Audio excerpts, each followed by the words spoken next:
ভক্তবৃন্দের চরণে আমার কোটি কোটি দণ্ডবত প্রণিপাত। আজ এক পরম শুভা তিথিতে আমরা এই রাধা মাধবীর মন্দিরে সমবেত হয়েছি। এই তিথিটির নাম কি? ভাদ্র মাসের কৃষ্ণপক্ষের অষ্টমী তিথি, কৃষ্ণ জন্ম জয়ন্তী। কৃষ্ণ জন্ম জয়ন্তী ভাদ্র মাসের কৃষ্ণপক্ষের অষ্টমী তিথি, জগৎ বন্দিত তিথি। আজ বিশ্ব জুড়ে কৃষ্ণ জন্ম জয়ন্তী পালিত হচ্ছে। প্রতি বছর ঘুরে ঘুরে এই তিথিটি আসে আর আমাদেরকে স্মরণ করিয়ে দেয় ভগবান কৃষ্ণের কথা। আজ ভূমার ভূমিতে অবতরণ। ভূমা মানে যিনি সবচেয়ে বড়, যার উপরে আর কেউ নাই। শাস্ত্র তাকে বলেছেন ভূমা বা ব্রহ্ম। ব্রহ্ম মানব যা, ভূমা মানব তাই। ভূমার ভূমিতে অবতরণ। আজ ভূমা পুরুষ, তিনি ভূমিতে অবতরণ করবেন। আমরা গীতায় প্রথম পাই ভগবানের অবতরণের সংবাদ। ভগবান যে যুগে যুগে অবতীর্ণ হন এবং নররূপে লীলা করেন, এটি আমরা গীতায় প্রথম পেলাম। যিনি আছেন গোলকের চিন্ময় ভূমিতে, তিনি নেমে এলেন মর্তের ধূলিময় পৃথিবীতে। কি প্রয়োজন ছিল তার? প্রয়োজন, বিরাট প্রয়োজন। জগতের জীব যাতে আমাকে ভজে, নইলে জীবের মঙ্গল হবে না। তাই কৃপা করে ভূমা পুরুষ ভূমিতে এসে অবতরণ করেন যুগে যুগে। কত রূপে তিনি অবতীর্ণ হয়েছেন, শুধু মানুষ রূপে নয়, মৎস্য রূপে, কুর্ম রূপে, বরাহ রূপে, বামন রূপে, নৃসিংহ রূপে, কত রূপে তিনি অবতীর্ণ হয়েছেন, যুগে যুগে অবতীর্ণ হয়েছেন। সেগুলি তার অবতার বা অংশ। সুত গোস্বামী যখন নৈমিষারণ্যে 60,000 ঋষির সভায় ভগবানের কত কত অবতারের কথা বর্ণনা করে। অনেকের ধারণা যে ভগবানের 10টা অবতার। অনেকের মধ্যে ধারণা বদ্ধমূল হয়ে আছে। কারণ কবি জয়দেবের 10 অবতার স্তোত্র আছে, তাদের 10টি অবতারের বর্ণনা। কিন্তু ভাগবত পড়লে দেখা যাবে যে 10টা নয়, ঝসংখ্যা অবতার বলে। অবতারের গুণে শেষ করা যায় না, এত অবতার ভগবানের। 6 রকমের অবতার ভগবানের। 6 রকমের, 6টা নয়, 6 রকমের অবতার। পুরুষ অবতার, গুণাবতার, লীলাবতার, যুগাবতার, আদেশ অবতার ভগবানের। চৈতন্য চৈতান্ত বলি জানতে পারবেন যে ভগবানের সব প্রকার অবতার। অবতার আর অবতারী এই দুটোর পার্থক্য আছে। অবতার কৃষ্ণের কলা বা অংশ। কৃষ্ণ কিন্তু অবতার নন, অবতারী। অর্থাৎ যা হতে সমস্ত অবতারের আবির্ভাব।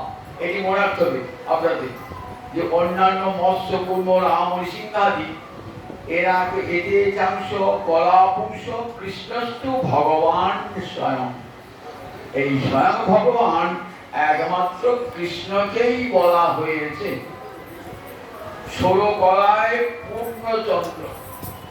অন্যান্য ভগবান ও ভগবান কিন্তু পূর্ণ শক্তির বিকাশ হয় নাই। কোন ভগবানের দুয়ানা শক্তির বিকাশ, কোন ভগবানের চারানা শক্তির বিকাশ, কোন ভগবানের আটানা শক্তির বিকাশ, কোন ভগবানের বারোয়ানা শক্তির বিকাশ, এরা সব অবতার বা কলা। যখন যেমন যুগের প্রয়োজন তেমনি ভাবে এরা এসেছেন ভগবানের কাছে।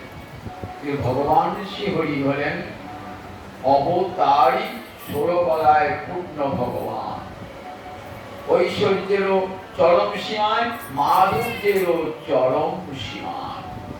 64 গুণ সমন্বিত ভগবান। এই 64 গুণ অন্য কোনো ভগবানের নাই।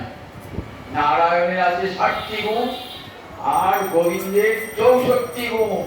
4টে গুণ বেশি আছে, মনে রাখবেন। তাই 4টে গুণ কি কি না, 4টে মাধুর্য: রূপ মাধুর্য, লীলা মাধুর্য, বেণু মাধুর্য, প্রেম মাধুর্য। এই মাধুর্য নাহি নারায়ণে।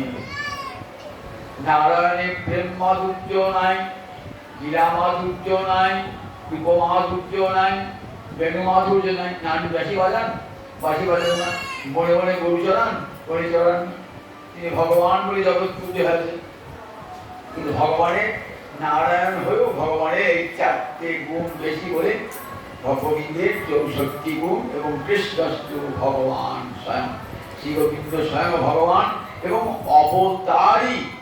তা হতে সমস্ত অবতারের আবির্ভাব। অন্যান্য অবতার যুগে যুগে আবির্ভূত হন, যখন যেমন প্রয়োজন।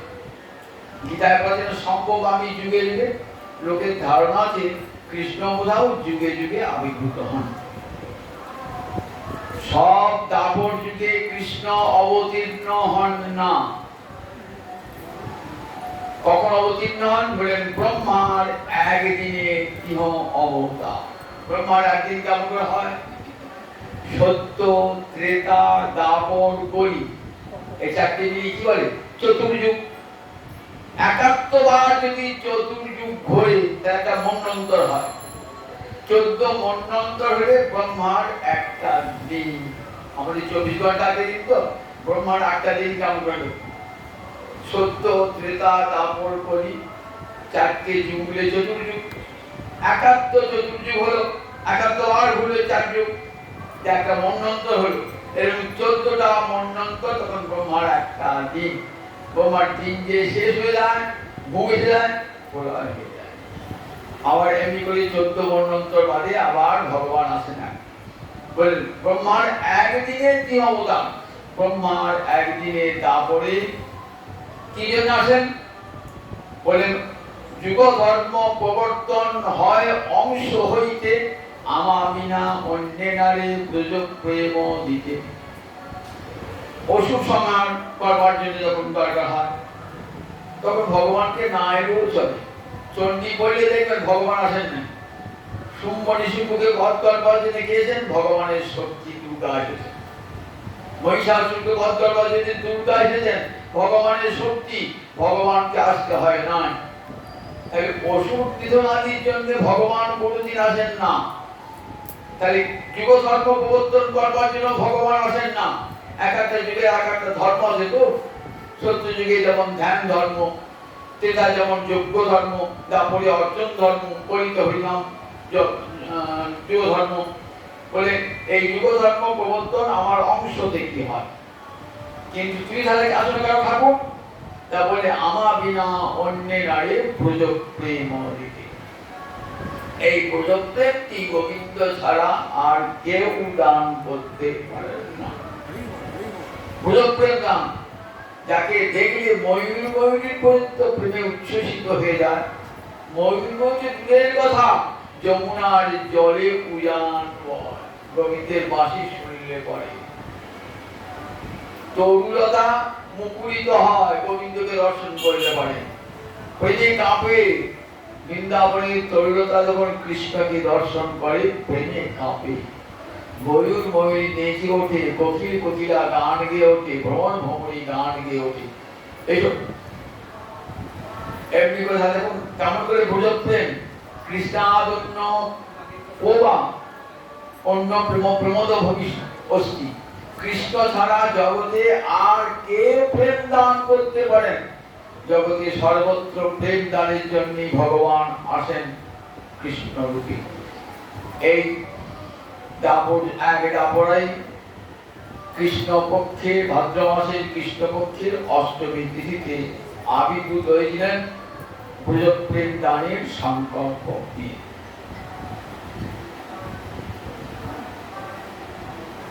কৃষ্ণাদন্য কোবা লতাস্বী বিমোদ ভবতি, লতাকে পর্যন্ত প্রেম দান করবেন বলে গোবিন্দ এসেছেন গৌরব থেকে। এই ভাদ্র মাসে কৃষ্ণপক্ষে অষ্টমী তিথি, এই তিথিতেই আমাদের মনে পড়ে যায় কৃষ্ণের জন্মের কথা। জ্ঞানবাদী যারা ভগবানের অবতার তত্ত্ব মানেন না, তারা কি বলেন? বলেন ভগবান তো অজ, তার তো জন্ম হয় না, তাহলে আপনার জন্মের কথা বলছেন কেন? ভগবানের জন্ম নয়, ভগবান অব্যয়াত্মা। অব্যয় মানে যার কোনো বিকার হয় না, ব্যয় হয় না, মানে পরিবর্তন হয় না। আমাদের যেমন আমি প্রথমে শিশু ছিলাম, তারপরে বালক হয়েছি, যুবক হয়েছি, প্রৌঢ় হয়েছি, বার্ধক্যে পরিণত হয়েছি। তাহলে এতগুলো পরিবর্তন হয়েছে, এগুলো বিকার। দেহের বিকার থাকবে, এগুলো বিকার আছে। প্রত্যেকটি বস্তু জগতে, পাঞ্চভৌতিক বস্তু বিকার আছে। জগতে এমন কোন বস্তু নাই যার বিকার হয় না, কারণ জগৎটাই তো বিকারী। আজ যাকে জগৎ যা দেখছেন কাল আর নাই। 50 বছর আগে কাটোয়া যা দেখেছেন 50 বছর পর না পাঠিয়ে গেছে, আবার 50 বছর পরে পাঠিয়ে গেছে। তাহলে জগৎটাই তো বিকারী। তাহলে এখানে যারা থাকবেন সবাই বিকারী, ভগবান কিন্তু নির্বিকার। তাহলে তিনি বিকারময় জগতে আসবেন কেন? অযোগী স্বর্গাত্মা বললেন দেখো আবার ভগবান কেমন না, তিনি জগন্নিয়ন্তা, জগন্নাথ। তার নিয়ন্ত্রিত জগতে তিনি আসবেন কেন? ভগবান অজ, ভগবান অব্যাত্মা, ভগবান জগন্নিয়ন্তা বলেন তথাপি আমি আবির্ভূত হই প্রকৃতি নিশাম অধিষ্ঠায় সম্ভবামি আত্মমায়া। আমি আমার বিশুদ্ধ সত্য প্রকৃতিকে আশ্রয় করে আমার লীলা শক্তি যোগ মায়া আমাকে প্রকটিত করে। কবিরাজ গোস্বামী চৈতন্য চৈতামৃতে বলছেন যোগ মায়া লীলা শক্তি শুদ্ধ সত্য পরিণতি, তার শক্তি লোকে দেখাইতে বড়কের গুপ্তধন এই রূপ রতন প্রকট করিল নিত্য লীলা হইতে। নিত্য লীলায় গোলকে লীলা রয়েছে যোগমায়া লীলা, যোগমায়া কাত্তায়নী লীলা পদ্ম বিকাশিনী। বৃন্দাবনে যত যত লীলা সব আমার যোগমায়া লীলা শক্তির অবদান। প্রকট করেছেন কোথা থেকে? গোলক থেকে নিয়ে নেন। নররূপে ভগবানের লীলা হবে, যে লীলা ভগবানের সর্বচিত্তাকর্ষক। কৃষ্ণের যত লীলা সর্বোত্তম নরলীলা, নরবপু তাহার স্বরূপ গোপবেশ বেণুকর নব কিশোর নটবর নরলীলার হয় অনুরূপ। নরলীলার হয় অনুরূপ। মানুষের মতন হয়েছেন বলি মানুষ তার খেলার সাথী হয়েছে, নইলে হতে পারত ভগবানের নারায়ণের চারাত নেমে নিয়ে আসতেন, জগৎ ভয়ে দূর থেকে প্রণাম জানাতেন। কিন্তু বৃন্দাবনে কেমন লীলাটি হয়েছে ব্রজবাসীদের কাছে। মাতা মরির পুত্র রূপে করে নবন্ধন, অতিহীন জ্ঞানে করে লালন পালন। সখা শুদ্ধ সখ্যে করে স্কন্ধে আরোহণ, তুমি করে বড় লোকে তুমি আমি সম। প্রিয়া যদি মান করি করে ভৎসন, বেদস্তুতি হইতে তাহা হরে ওরমন। কান করে কথাগুলি শুনবেন। কেমন নররূপে লীলা হচ্ছে বৃন্দাবনে। অতিহীন জ্ঞানে মা যশোদা দধির ভাণ্ড ভেঙেছে বলে গোপালকে বেঁধেছে। ভগবানকে মানা যায়? শাস্ত্রে কি বলেছে? ভগবান তাকে কেউ মানতে পারে না, যেখানে মন বোঝাতে পারে না, বাক্য বোঝাতে পারে না, সেই ভগবানকে বেঁধেছেন মা যশোদা দধি ভাণ্ড ভেঙেছেন বলে।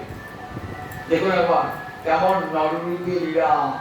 এই জগতে ছেলে যেমন দুষ্টুমি করেন, এরকম দুষ্টুমি করছেন।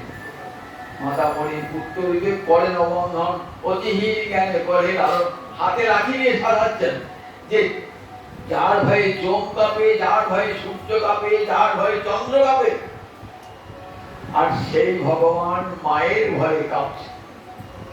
হাতে লাঠি নিয়েছেন মা যশোদা, গোপালকে মারবেন কেন? দধি ভাণ্ড ভেঙেছে বলে। চিন্তা করলে আমার লীলা মাধুর্য আর কোন ভগবান আছে বলুন দেখি? এমন লীলা মাধুর্য। ঠিক যেমন এই জগতের মানুষের ছেলে বদমাইশি করে দুষ্টুমি করে মা লাঠি নিয়ে তাড়া করে, তেমনি করে ভগবান তিনি অনন্ত করে ব্রহ্মাণ্ডের অধিপতি একটা সামান্য মাটির ভাঁড় ভেঙেছে। যিনি ইচ্ছে করে জগৎটাকে ভেঙে দিতে পারেন, কোটি কোটি ব্রহ্মাণ্ডকে ভেঙে দিতে পারেন, তাকে মা যশোদা তারণ ভৎসন করেছে। ব্রজের গোপাল, ব্রজের সখারা, শ্রীরাম সুদাম সখাগণ বলছেন তুমি কোনে বড় লোক, তুমি আমি সম। কেমন লীলা করছে, কাঁধে চড়ে কাঁধে চড়ায় করে কিরাবন। খেলা হচ্ছে বৃন্দাবনে। হেরে গেলে পরে কি করবে না, বিজয়ীকে কাঁধে চড়াতে হবে। কৃষ্ণ তো খেলা হেরে গেছে, এবার শ্রীরাম জিতে গেছে। শ্রীরাম বলছে কৃষ্ণ তোর কাঁধে চাপ। বলছে আমি ভগবান রে, সব আমার লীলা দেখছে সব দেবতারা। বলছে তুমি কোন বড় লোক, তুমি আমি সম, তুমি কে? তুমিও যা আমিও তাই। ঠিক আছে, আমার লীলার মাধুর্য, এই লীলার মাধুর্য এই মাধুর্য নাহি আর অন্য কোনো ভগবানের নাই, অন্য কোনো ভগবান নাই। প্রিয়া যদি মান করি করে ভৎসন, বেদস্তুতি হইতে তাহা হরে মোর মন। ব্রাহ্মণগণ যজ্ঞের বেদি সাজিয়েছে, সেখানে আহুতি রাখছে ভগবানকে আবির আবির মায়েধি হে পরব্রহ্ম আবির্ভূত। কোনদিন দেখেছেন যে সেখানে ভগবান আবির্ভূত হয়েছেন যজ্ঞ ক্ষেত্রে? আবির্ভূত হন নাই। বলছি ব্রাহ্মণের বেদস্তুতি সেটাও আমার তত ক্ষতিকর নয়, কিন্তু ব্রজবাপীরা যখন মান করে বলে যা হি মাধব যা হি কেশব মহাবদ কৈতব বাদ, যাও যাও কেশব, যাও যাও মাধব, তোমার কপট কথা শুনবো না। চন্দ্রাবলীর কুঞ্জ হতে রাধানী কুঞ্জে এসেছেন, রাধানী শশী মঞ্জ বলে যাও মাধব, যাও কেশব, তুমি যে চন্দ্রাবলীর কুঞ্জে গেছে চন্দ্রাবলীর কুঞ্জে যাও। বলছেন এই যে রাধানী মান ভরে আমার যখন ভৎসনা করেন, ওই ব্রাহ্মণের বেদস্তুতি হতো, সেটা আমার কাছে অধিকতর প্রিয়। বুঝলেন আমার কেমন ভগবানের জন্ম হবে আজকে, কেমন ভগবানের। তাই কৃষ্ণের যতে করিয়া সর্বোত্তম নরলীলা, নরবপু তাহার স্বরূপ। গোপবেশ বেণুকর নব কিশোরে নটবর, নরলীলা রে হয় অনুরূপ। রামরূপে আমরা লীলা দেখেছি, কিন্তু মা কৌশল্যা বন্ধন করতে পেরেছেন। মা কৌশল্যা জানতেন আমার ছেলে কি ভগবান। সখা গোপ চণ্ডাল কি করতে গেছেন? রামচন্দ্রকে রামচন্দ্র আলিগোল করতে গেল না, তুমি ভগবান বলে প্রণাম করতে এসেছেন। কোথাও দেখেছেন ভাগবতে শ্রীরাম সুদাম কৃষ্ণকে প্রণাম করছে, কাঁধে চলে কাঁধে চলায় কিরাম। দেখেছেন তো কেমন লীলা? এই লীলা গোবিন্দ ছাড়ার কথা নয়, সেই ভগবানের আজ আবির্ভাব ভূমিতে অবতরণ হবে সারা বিশ্ব জুড়ে। তাই কৃষ্ণ জন্ম জয়ন্তী পালিত হচ্ছে। সর্ব অবতারের অবতারই, সমস্ত অবতার যা হতে এসেছে। দেখবেন জয়দেবী দশবৎসরে কি লেখা আছে? কৃষ্ণকে অবতার বলেন নাই, সব অবতারের কথা বলে এসেছেন। কি বলেন? কেশব ধৃত দশবিধ রূপ। কেশব মানে কৃষ্ণ, এই 10টা অবতার কৃষ্ণ হতে এসেছে, তিনি এই উদ্ধার করেছেন। মানে ব্রহ্মা, ঈশ্বর মানে মহাদেব, মহাদেব এবং ব্রহ্মার যিনি অধীশ্বর তার নাম কেশব। সেই কেশবের জন্ম, ভগবানের জন্ম। ভগবানের জন্ম দেখুন 2 জায়গায় জন্ম হয়েছিল। অনেকের ধারণা যে যশোদা কৃষ্ণের পালিকা মাতা, আসল মা হলো দেবকী।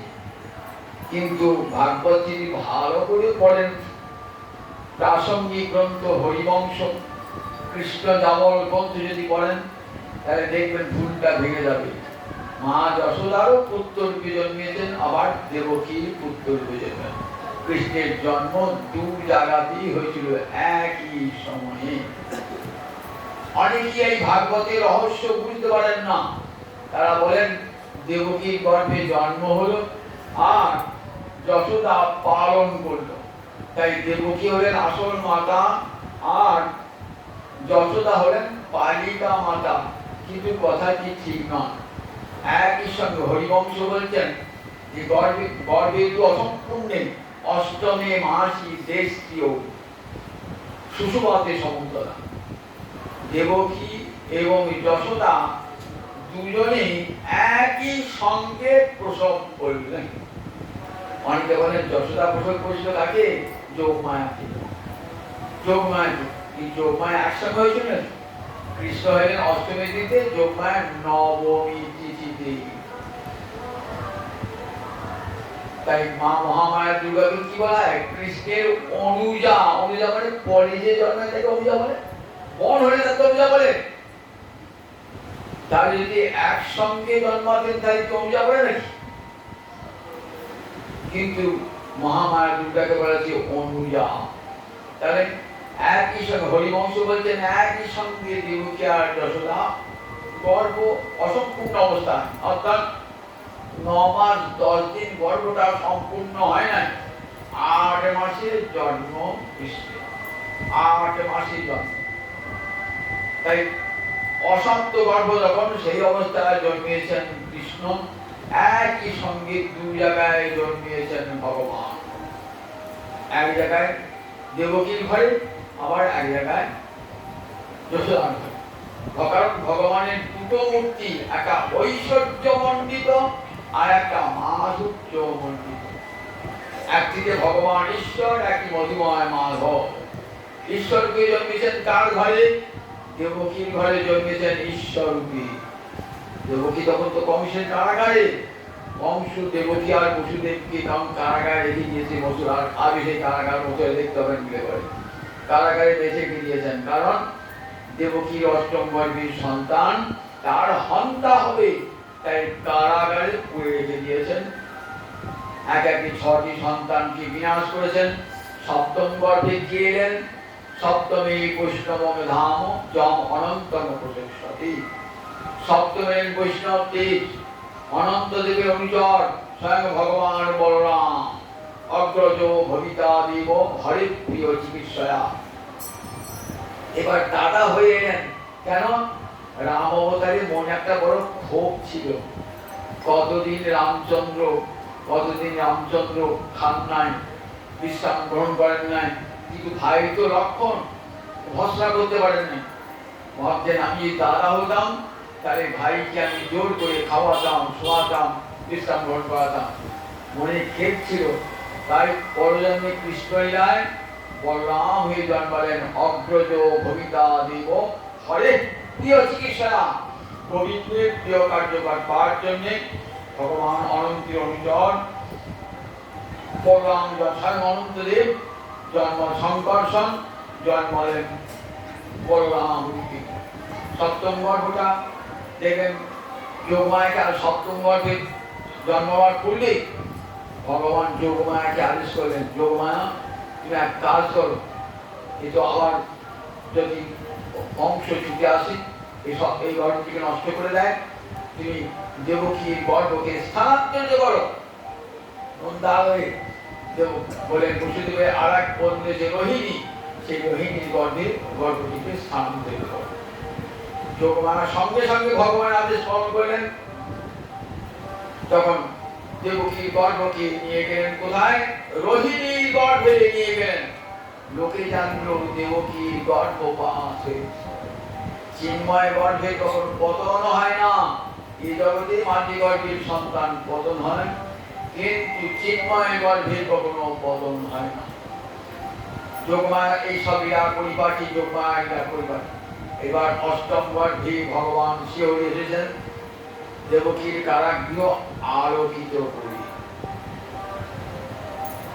দেখছেন ভগবান নিজ পুত্র এসেছেন, গীতানন্দ মহারাজ ছুটিকে দেখছেন কেমন বাধা আছেন, দুজনই বাধা আছে, স্বামী স্ত্রী দুজনই বাধা। সন্তান হয়েছেন কেমন না, কেমন চিহ্নিতম অদ্ভুতম অম্বুজেক্ষণম, অদ্ভুতম বালকম, অদ্ভুত বালক। কিরকম? চারটে হাত দিয়ে ছেলে জন্মিয়েছে, গলায় কৌস্তুভ মণি, শিবস্ব চিহ্ন, লক্ষ্মী রেখা, অঙ্গে অনন্ত অলঙ্কার। এই জগতে কোনো সন্তান জন্মায় মায়ের প্রতি থেকে অলঙ্কার নেই, জন্মায় তাই তমাদ্ভুতম বালকম অম্বুজ, অম্বুজ মানে পদ্মলোচন ভগবান শিহরি এসেছেন। দেখেই বুঝতে পারলেন যে এটি স্বয়ং ভগবান শ্রী গোবিন্দ, কোন পার্শ্বদ অনুচর নন। কি রেখে স্বয়ং, কারণ কৌস্তুভ মণিটা গোবিন্দের বক্ষ ছাড়া কোথাও থাকে না। আবার শিবস্ব চিহ্ন মানে ভৃগু পদচিহ্ন, ভৃগু পদাঘাত করেছেন ভৃগুমণি, তার পদচিহ্ন কিন্তু শিবস্ব চিহ্ন। আবার বাম দিকে আছে স্বর্ণরেখা, লক্ষ্মী দেবীর চিহ্ন। এ তো ভগবান ছাড়া কারো থাকে না, তাই ভগবান এসেছেন গোবিন্দ বলে। তখন স্তব করেছেন বসুদেব, বসুদেব স্তব করছেন যে স্বয়ং ভগবান তুমি নিজে গুণে কৃপা করে এসেছো প্রভু, আমার তো কোনো ভাগ্য নাই, সুকৃতি নাই। প্রভু তুমি নিজে আবির্ভূত, যে তুমি স্বয়ং ভগবান, তুমি নিজের প্রকাশিকা শক্তি, তোমার নিজের, তুমি নিজেকেই নিজে প্রকাশ করো, তোমাকে প্রকাশ কেউ করতে পারে না, তুমি নিজেকে নিজে প্রকাশ করো। কত স্তব করেছেন ভগবানকে, প্রভু তুমি এই রূপ ধরে এসেছো, দুরাত্মা কংস আমাদেরকে বেঁধে রেখে দিয়েছে, এখনই যদি শুনতে পায় কংস যে তুমি আমার পুত্র রূপে অবতীর্ণ হয়েছো, তাহলে এখনই তোমাকে হত্যা করবার জন্য আসবে। দেবকী বসুদেব ভক্ত, একদিকে বাৎসল্য রস রয়েছে, বাৎসল্য রসের কথা ভাবনা স্বামী তখন ভগবানকে নরবৎ মনে হচ্ছে। ভগবান কংসের ক্ষমতা ভগবানকে হত্যা করেন, কিন্তু দেখেছেন দেবকী বসুদেবের চিত্ত দুর্বল হয়ে গেল ভগবানের নরমূর্তি দেখে। এদিকে দেবকী দেখছেন আমার গৃহে দেব ভগবান এসেছেন বলে সাক্ষাৎ বিষ্ণু অধ্যাত্ম দীপ, সাক্ষাৎ অধ্যাত্ম জগতের দীপ স্বরূপ, অধ্যাত্ম জগৎ আধারে ছিল, তুমি কৃপা করে আবির্ভূত হয়ে অধ্যাত্ম জগতে আলো দেখিয়েছ গোবিন্দ। দেখো জগতে মর্ত মৃত্যু ভীত, জগতে জীব মৃত্যু ভয়ে ভীত, মৃত্যু ভয়ে কাঁপছে। কোথায় গেলে মৃত্যুকে রোধ করা যায়, ছুটে ছুটে বেড়াচ্ছে কোথায় গেলে। জগতের এমন কোন স্থান নাই যেখানে গেলে মৃত্যুর হাত হতে পরিত্রাণ পাওয়া যায়। আমি যদি স্বর্গে যান, স্বর্গে গেলেও মৃত্যু। যদি স্বর্গের উপরে এই যে ভূলোক, ভূগ, সব, মোহ, জন, তপ, সত্য, যেখানে সৃষ্টিকর্তা ব্রহ্মা থাকেন, সেখানে গেলেও মৃত্যু। উপরে সপ্তলোক, নিচে সপ্তলোক, যেখানেই যাবেন মৃত্যু তারা করে বেড়ায়। তাই বলছেন দেবকী মা, মর্ত মৃত্যু ভীত, পলায়ন সর্বান লোকান নির্ভয়ং নাদ্যগচ্ছত, কোথাও অভয় প্রাপ্ত হয় না, যেখানেই যান কিন্তু কৃপা করে যদিচ্ছা তৎপদাব্জ প্রাপ্য। আর কৃপা করে তুমি তোমার চরণ কমল প্রকটিত করেছো, যে চরণ কমলের শরণ গ্রহণ করলে মানুষ সুস্থ সেতে সুস্থ হয়ে শুয়ে থাকে, মৃত্যু রশ্মালোকে আর সেখানে মৃত্যু যেতে পারে না। যদি অভয়ে যান, যদি চিরকালের জন্য মৃত্যুকে রোধ করতে যান, তাহলে কোথায় আসুন? গোবিন্দ চরণে শরণ, গোবিন্দ চরণে। জগতে সর্বত্র মৃত্যু যায়, কিন্তু গোবিন্দ চরণে মৃত্যু যায় না। আবার দেবকীর অন্তরে ভয় হয়েছে, কংস বোধহয় ছুটে আসছে, এখনই বোধহয় কংস হত্যা করবে। তখন সঙ্গে সঙ্গে বুঝতে পেরেছেন মা বাবার অন্তরের ভাব, তখন আর ওই শঙ্খ চক্র গদাপদ্ম রূপ নাই, ঠিক সত্য বহু প্রাকৃত শিশু, ঠিক প্রাকৃত শিশুর মতো হয়ে গেলেন। প্রাকৃত শিশুর মতো যখন হয়ে গেলেন তখন বলছেন, দেখো মা, আমি কেন তোমাদেরকে এই রূপ দেখালাম জানো? যাতে তোমরা আমাকে চিনতে পারো। মা, তুমি এক জন্মে ছিলে কৃষ্ণী, আমার পিতা ছিল সুতপা নামে ঋষি। তখন তোমরা কঠোর তপস্যা করেছিলে, শীত গ্রীষ্ম বর্ষায় সুকঠোর তপস্যা, কঠোর দেব পরিমাণে দ্বাদশ সহস্র বর্ষ তপস্যা করেছিলে। তখন তোমাদের তপস্যায় তুষ্ট হয়ে আমি দেখা দিলাম, বললাম বর চাও। কি বর নেবে? বলে তোমার মতন পুত্র যায়। জগতে দেখলাম আমার মতন পুত্র তো আর কেউ নাই, আমি তো ভক্তবাঞ্ছা কল্পতরু। আমি নিজেই তখন তোমাদের পুত্র রূপে আবির্ভূত হয়েছিলাম। তাই তখন আমার নাম ছিল কৃষ্ণী গর্ভ। পরে তুমি আমার অদিতি হয়ে জন্মালে, আমার পিতা কশ্যপ মুনি হয়ে জন্মালো। তখন তাদের পুত্র বামন রূপে আমি বলিকে ছলনা করেছিলাম। এমনি করে তোমাদের পুত্র রূপে যুগে যুগে এসেছি। এই দুটো জন্মের কথা শোনালাম, দেখো। আর এই জন্মে আমি তোমাদের সেই একই পুত্র, তোমরা আমার নিত্য পিতা মাতা, আমি তোমাদের পুত্র রূপে। এই যে জ্ঞানী বললেন ভগবান অজ, অজ হয়েও জন্মান। বলে হ্যাঁ, আমি অজ হয়েও জন্মগ্রহণ করি। কেন জানো? অজ হয়েও জন্মগ্রহণ করি কেন জানো? জন্মটা আমার লীলা, আমার জন্মটা লীলা। তাই অজ হয়েও আমি জন্মগ্রহণ করি। আমার বিকার নাই, তবু বিকারী জগতে যাই আমি লীলা করবার জন্যে। আমি জগৎ নিয়ন্তা হয়েও আমি জগতের মাঝে আবির্ভূত হই। আমার যোগমায়া লীলা শক্তি আমাকে প্রকটিত করে। প্রকৃতি আমার বিশুদ্ধ সত্য প্রকৃতিকে আশ্রয় করে আবির্ভূত হই। বিশুদ্ধ সত্য ভগবানের সপ্রকাশিকা শক্তি।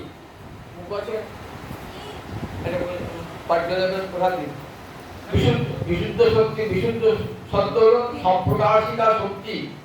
যে সপ্রকাশিকা শক্তি ভগবানকে প্রকাশ করা। সত্যম বিশুদ্ধম বসুদেব সত্বিতম।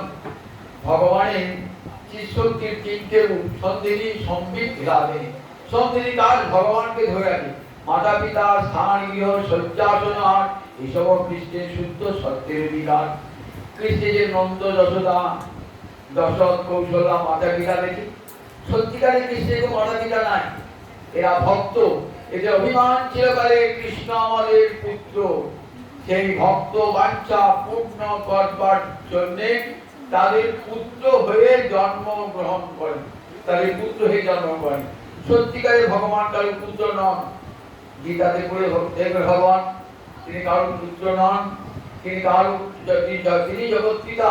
তা হতে মত্ত সর্বং প্রবর্তাতে, আমা হতে সমস্ত জগৎ প্রবর্তিত হয়। ঈশ্বর পরমকৃষ্ণ সচ্চন্দ্র বিগ্রহ, অনাদিরাদি গোবিন্দ সর্বকারণ কারণম। আমার একটা আদি আছে, আমার যদি আমরা আদিকে, আমার পিতা মাতা, আমার পিতা মাতাকে জিজ্ঞাসা করুন তোমার আদিকে, তিনটার পিতা মাতা।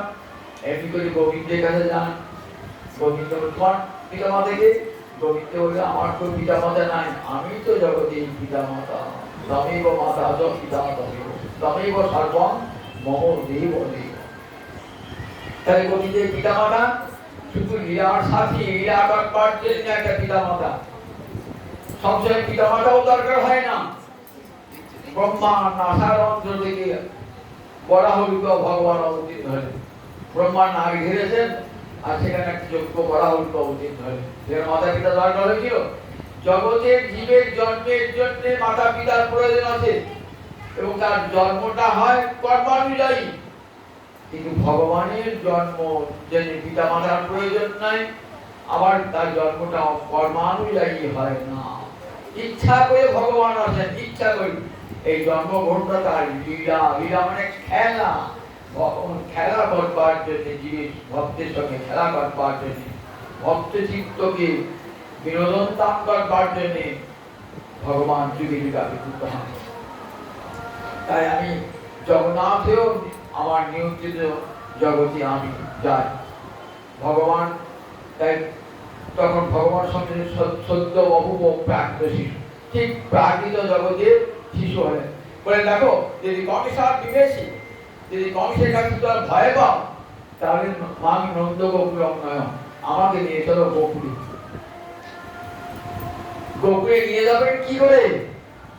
দেবকী বসুদেবের চরন্ত শিক্ষলে আবদ্ধ, হাত পা দুইত বাঁধা, আবার চারিদিকে প্রহরী শুয়ে আছে। এদিকে মা যশোদা ঠিক একই সময়ে একটি পুত্র একটি কন্যা জন্মদান করেছে। নন্দপদ্মাং যশোদায়াং মিথুনং সমপদ্যং। কৃষ্ণ জামল একটা তন্ত্রগ্রন্থ, তাতে বলা আছে একই মা যশোদা যুগল সন্তান প্রসব করেছেন, একটি পুত্র একটি কন্যা। কন্যা ছিলেন যোগমায়া। এইবার যোগমায়া জন্মে গেছেন, তো সঙ্গে সঙ্গে দেখুন কি হলো, বসুদেবের হাত পা বাঁধা, লোহার বেড়ি দিয়ে বাঁধা, সঙ্গে সঙ্গে খুলে গেল। সঙ্গে সঙ্গে খুলে গেল। বললেন যার কৃপা কটাক্ষে মায়ার বন্ধন ছেদন হয়ে যায়, আর সেই ভগবানের জন্য লোহার বন্ধন ছিন্ন হবে না। আবার দেখুন বিরাট কারাগার, বড় বড় কপাট, লোহার কপাট, সেই কপাটগুলো আপনার নিয়ে খুলে গেল। কত প্রহরী তারা সব যোগনিদ্রায় নিয়োজিত হয়ে গেল।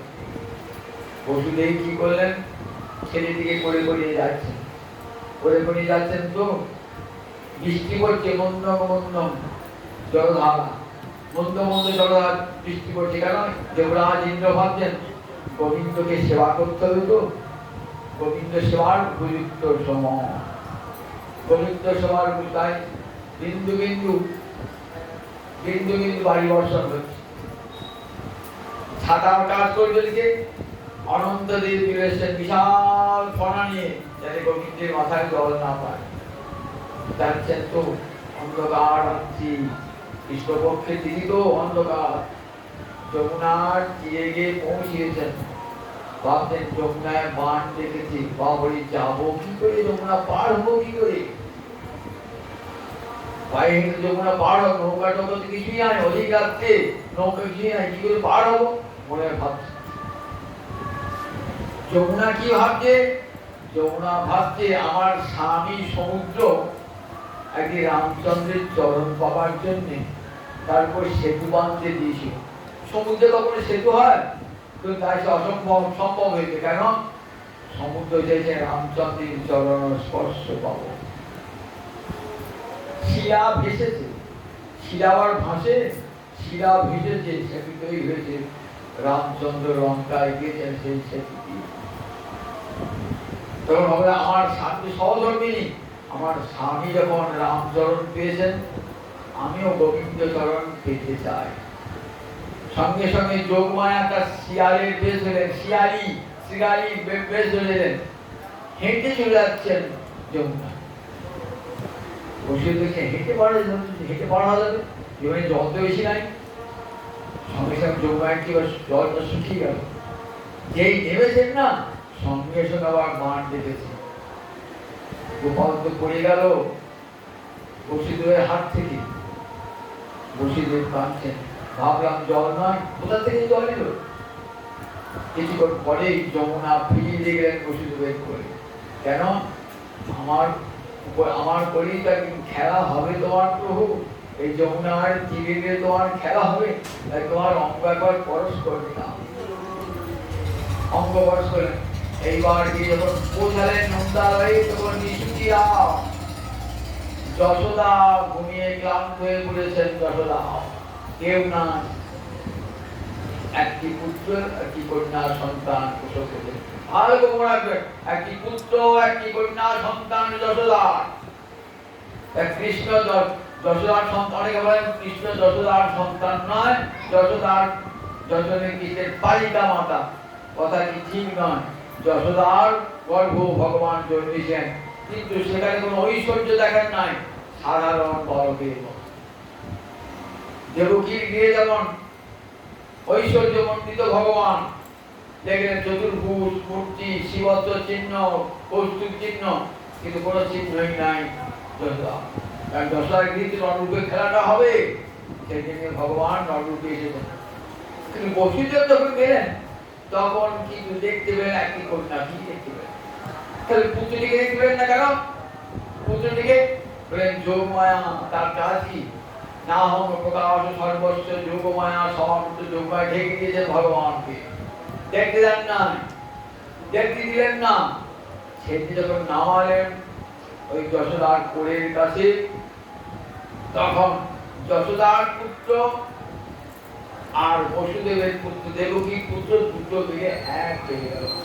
তেমন ঘনে সৌদা মিলে, যথা বিদ্যুৎ যেমন একবার মেঘের মাঝে দেখা দিয়ে আবার মেঘেতেই মিলিয়ে যায়, বসুদেব ভাবেন যে আমারই ছেলে। বসুদেব ভাবেন করে দিলেন, কন্যাটিকে করে ধরে দিলেন। কন্যাটিকে করে নিয়ে এসে কোথায় নিয়ে এলেন? সেই কারাগারে নিয়ে এলেন। কারাগারে নিয়ে এসে প্রবেশ করেছেন। সঙ্গে সঙ্গে কারাগারের কপাটগুলি আবার যেমন কার তেমনি বদ্ধ হয়ে গেল, হাতে পায়ের শিকল আবার তেমনি বদ্ধ হয়ে গেল। কংসের কিন্তু ঘুম নাই, নিন্দা চিন্তা করছেন কংস কখন কৃষ্ণ আসবে, অষ্টম গর্ভে আসবে। আগে 6টা গর্ভ দেখলেন কৃষ্ণ আসে না, সপ্তম গর্ভটা তো পাস হয়ে গেল, তাই অষ্টম গর্ভ আসবে। 6টা পুত্রকে মেলেন কেন?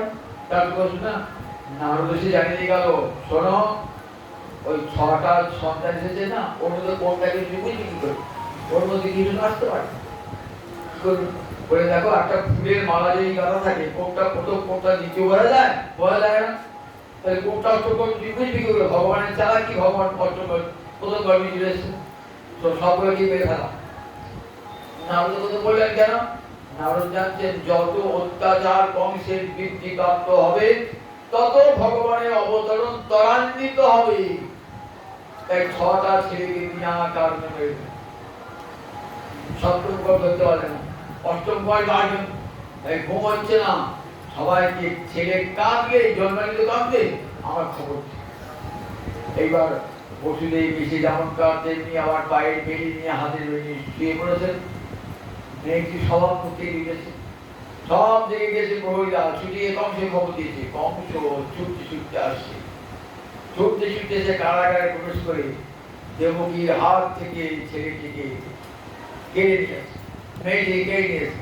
মেয়েটিকে বলছে, তুমি আমার সব ছেলেকে মেরেছো, এই সন্তানটিকে মেরো না, মেরো না, এই সন্তান মেরো না, তুই আমার ভাই হ, বারবার তুমি জোহাত করে অনুরোধ করছি, মেরো না।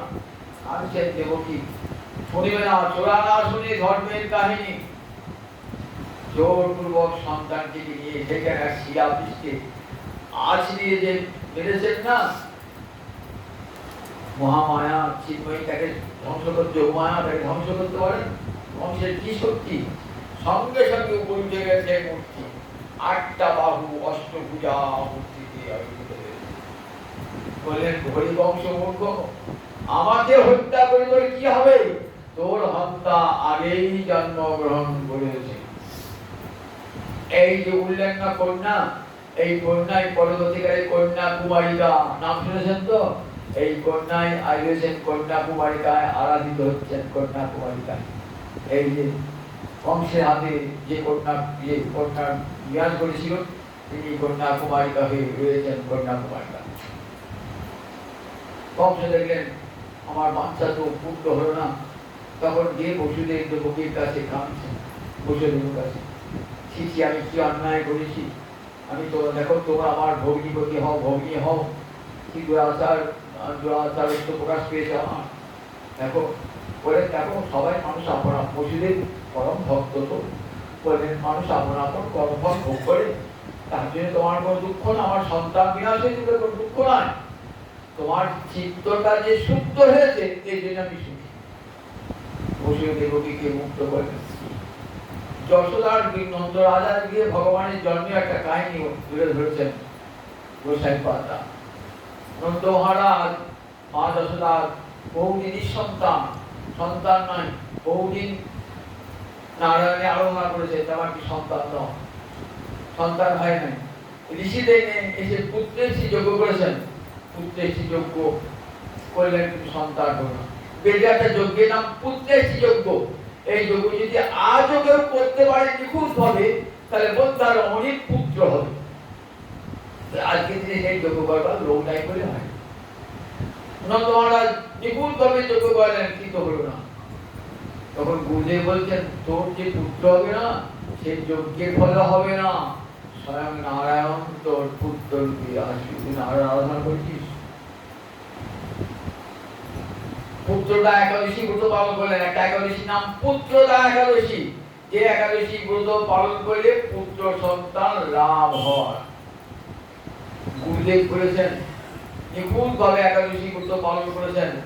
স্বপ্নে দেখছেন মা যশোদা যে একটি সুন্দর নারায়ণের সমান গুণযুক্ত, নারায়ণের যে অপূর্ব রূপ লাবণ্যযুক্ত একটি সন্তান প্রথমে নন্দ মহারাজার করে ঝাঁপ দিয়ে তারপর আমার করে আসে। নন্দ মহারাজ ঠিক একই স্বপ্ন দেখেছেন যে একটি সুন্দর শ্যামল শ্যামবর্ণের শিশু একবার আমার কোল থেকে যশোদা করে গেল। প্রকাশ করে ফেললেন মা যশোদা যে একটি শ্যামবর্ণ স্বপ্নে দেখলাম, একটি শ্যামবর্ণের শিশু একবার তোমার কোল থেকে আমার পেশে চাপিয়ে আসে বলে আমিও স্বপ্নে দেখি, বলতে পারি না। এই যথাসময়ে নন্দ মহারাজের পুত্র হয়েছে। দেখুন নন্দ মহারাজের কতদিন নিঃসন্তান নন্দ মহারাজ, তখন আর সন্তান ধারণের ক্ষমতাও নাই, কিন্তু ভগবানের লীলা এমনই অসাধ্য সাধন করতে পারে। মা যশোদার সন্তান হয়েছেন। সারা ব্রজ জুড়ে আনন্দ উৎসব। আগামীকাল সেই উৎসবে তার নাম নন্দোৎসব। নন্দস্তু আত্মদে উৎপন্নে জাত আল্লাহ মহামানা। যদি নন্দ রাজার নিজের পুত্র না হতো তাহলে কি আত্মজ বলতে পারতেন? আত্মজ কাকে বলে? আত্মজ নিজের পুত্র কি বলে? আপনো জায়তে, নিজের আত্মা থেকে জন্মায় যে পুত্র তাকেই বলে আত্মজ পুত্র। সুখদেব কি মাথা খারাপ হচ্ছে নাকি? বলে নন্দস্তু আত্মদে উৎপন্নে। নন্দস্বর লীলা বর্ণনা করতে গিয়ে বলছেন সুখদেব, নন্দ মহারাজ তার নিজের ছেলে হয়েছে বলে খুব আনন্দে জাতাল্লাহ আলু মহামানা বহু দাম ধ্যান করলেন, বিরাট উৎসব করেছেন।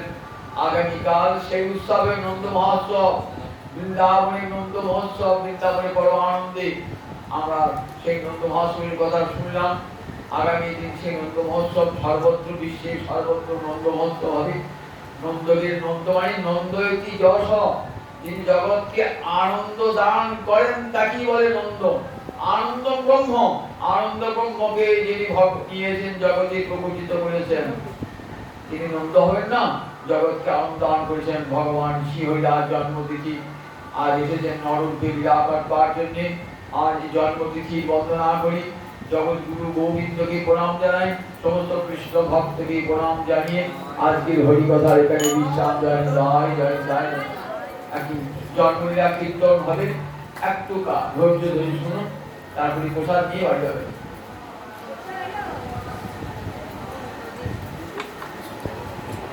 তুমি বাজে নাচে দেব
পাইয়া নাচে রে নাচে নন্দ গোবিন্দ পাইয়া আনন্দ হইল বড় আনন্দ হইল বড় আনন্দ হইল আবার বেদা শশী মায়ের মন ভুলিয়া রহিল বেদা শশী মায়ের মন ভুলিয়া রহিল বেদা শশী মায়ের মন ভুলিয়া রহিল রাধে রাধে গীত বলুন জয় জয় রাধে কৃষ্ণ গোবিন্দ জয় জয় রাধে কৃষ্ণ গোবিন্দ রাধে গোবিন্দ রাধে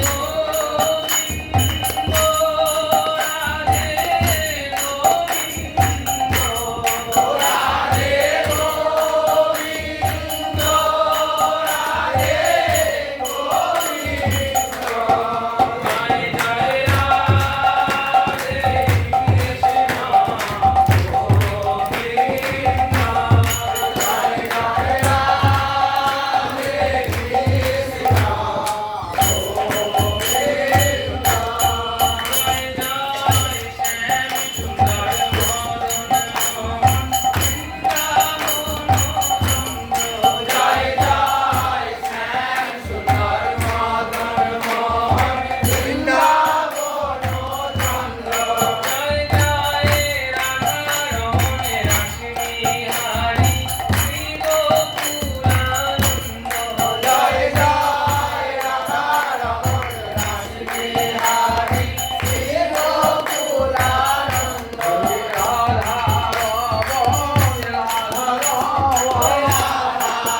গোবিন্দ রাধে